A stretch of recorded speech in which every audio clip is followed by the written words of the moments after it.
Hello guys! Welcome to 5th generation hobby shop. Magre-review tayo ng gas blowback airsoft pistol. Unit po ni Sir Neldo of Santa Maria, Bulacan. Sir, shout out sa inyo dyan. Welcome to 5th generation hobby shop. Unit mo sir, the Glock 17 by ENC Gen 5.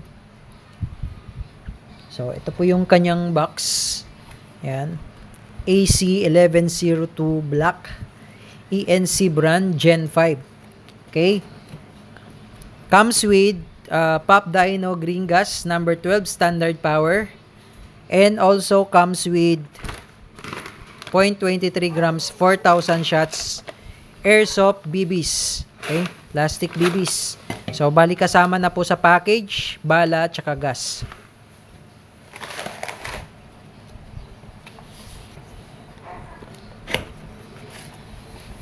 Okay. So, ito po, may kasama din po siyang ENC manual. Okay. At ito po yung unit. Yan, 17 Gen 5 markings on slide, 9x19. Ayan, Glock markings on grip. Then, sa kabilang side naman, yan po yung markings. Glock.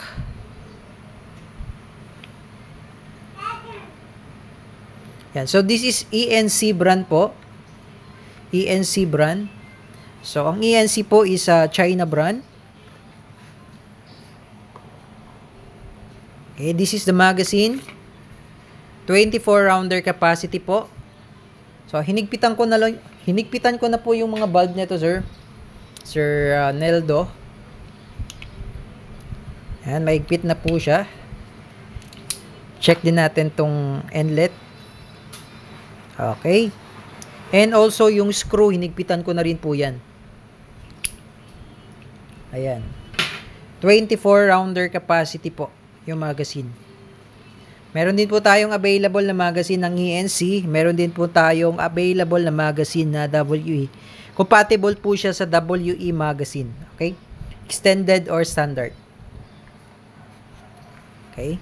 So, ito po yung kanyang ito po yung unit, tapos meron siyang safe yan sa ilalim. So, tinatanong ni sir kung gumagana po ba yung safety. So, meron siyang safety, pero yung safety na yan, hindi naman namin ginagamit yan. Kasi medyo kailangan mo talaga ng kuko dyan eh. Ayan. Ayan. Gumagana siya sir. Yan yung safety. Ayan naman yung off. Okay, so ulitin natin sir, no? Kailangan kasi ng kuko eh. Ayan, safety. Ayan. So, kahit hindi mo na siya gamitin, as long as hindi mo, always trigger finger off. Always nakalabas. Kapag di ka pa readyng pumutok, always nakalabas yung trigger finger mo. Hindi yan puputok. Okay? So, Glock 17 Gen 5 by ENC. Ayan. So, pwede nyo siyang lagyan ng optic sight. Pwede nyo siyang lagyan ng flashlight. Pwede nyo siyang lagyan ng tracer unit, suppressor, silencer. So, marami pong accessories ang mailalagay sa Glock. Okay? Lagyan po natin ng gas para po matesting natin yung kanyang APS o kanyang projectile speed. Inverted position, upside down, then press. 3 to 5 seconds po ang pagkakarga sa gas. Ngayon, ito sir, pag continuous nyo pong ginagamit yung magazine, continuous po, ibig sabihin po, tuloy-tuloy yung gamit, lumalamig po yung magazine. Pag malamig yung magazine, ipapahinga nyo po muna. No? Mas maganda nga po meron kayong extra para kung gusto nyo tuloy-tuloy yung gamit. Kasi pag lumalamig yung magazine, natural po yun dahil sa green gas, dahil sa air. So, pag malamig, humihina po ang blowback. Humihina ang blowback pag malamig ang magazine. So, ang tendency, pag mahina ang blowback, pwede pong hindi siya mag-open chamber pag sobrang lamig ng magazine. Okay? So, kailangan din pong ipapahinga yung ating magazine. Okay? Pag malamig na malamig. Okay? Ngayon, Dahil Gen 5 po siya, ibig sabihin ambidextrous po yung kanyang slide. stop. Sa Gen 4 po kasi, dito lang. Sa Gen 5, magkabilaan na po yan. Okay? Yun lang naman ang kaibahan sa Gen 5. Tapos sa Gen 4, may finger grooves, especially yung sa WE. Meron siya finger grooves. Dito sa Gen 5, straight na siya. Ayan. So, tingnan pa natin kung ano yung mga kasama.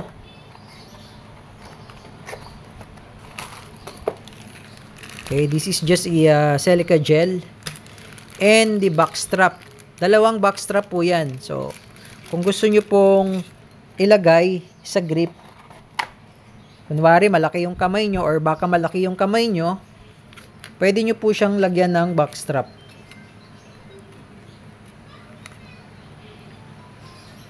Yan. So, mas mataba siyang hawakan. So, kung naliliitan kayo sa grip, pwede nyo ilagay yung backstrap. Tapos meron siyang lock, yung pin na kasama. Okay. Dalawang backstrap po ang kasama. Okay?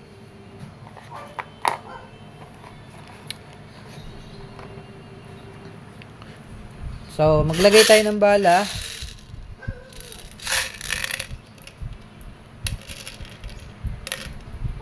Lagyan lang po natin siya ng 4 shots. 24-rounder capacity, pero much better kung hindi siya sagad para yung spring hindi compress. Alam naman natin, pag palaging compress yung spring, lumalambot yan katagalan. Okay, so testing sa APS.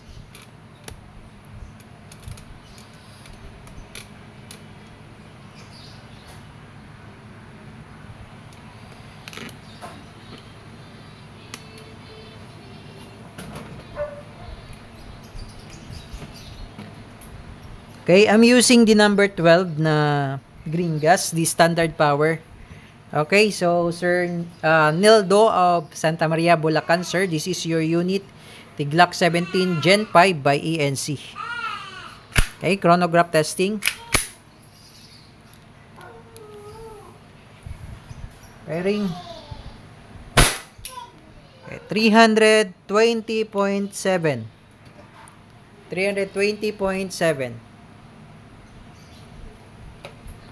Okay, using the standard power green gas. 319.8.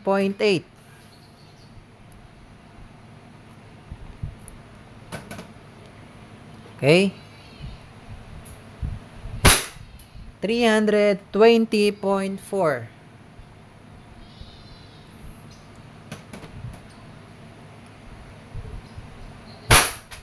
315.8. Ayan. Okay. And then, nag-open chamber na po siya. Okay, so, ibig sabihin po, 4 na bala lang yung nilagay natin. Ibig sabihin po, wala na siyang bala. Open chamber po ang tawag doon. So, release nyo lang yung magazine muna. No? First thing first, release nyo muna yung magazine. Ayan. And then, wag nyo po itong gagamitin, yung slide stop. Para po hindi siya mapudpod. Kasi pagka ito po yung ginamit nyo, katagalan, mapupudpod po siya dahil sa friction. Dahil nagkikiskisan po yan. So, wag nyo po yung gagamitin. Ang gagawin natin, hatakin nyo po tong slide. Pag hinatak nyo tong slide, may spring kasi to. So, pag hinatak nyo yung slide, bumababa yung slide stop. Tingnan nyo po. Ayan. Then, tsaka nyo siya bibitawan. Okay? So, kailangan, wala pong magazine, sir, no? Release nyo muna yung magazine bago nyo siya hatakin yung slide. Okay? So, lagyan pa natin siya ng bala para shoot pa tayo.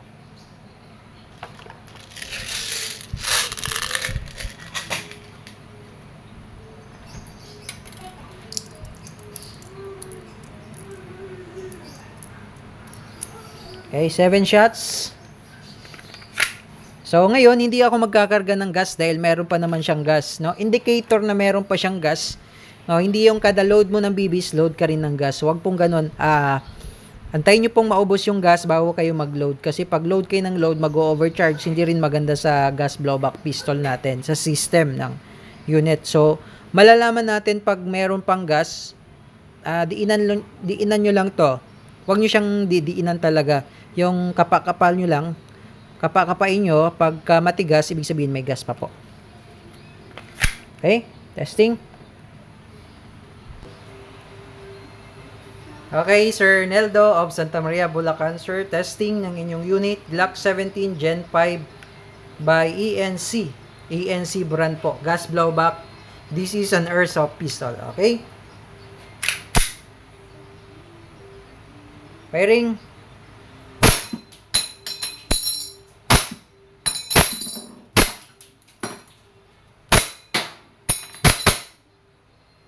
Okay, open chamber, release the magazine.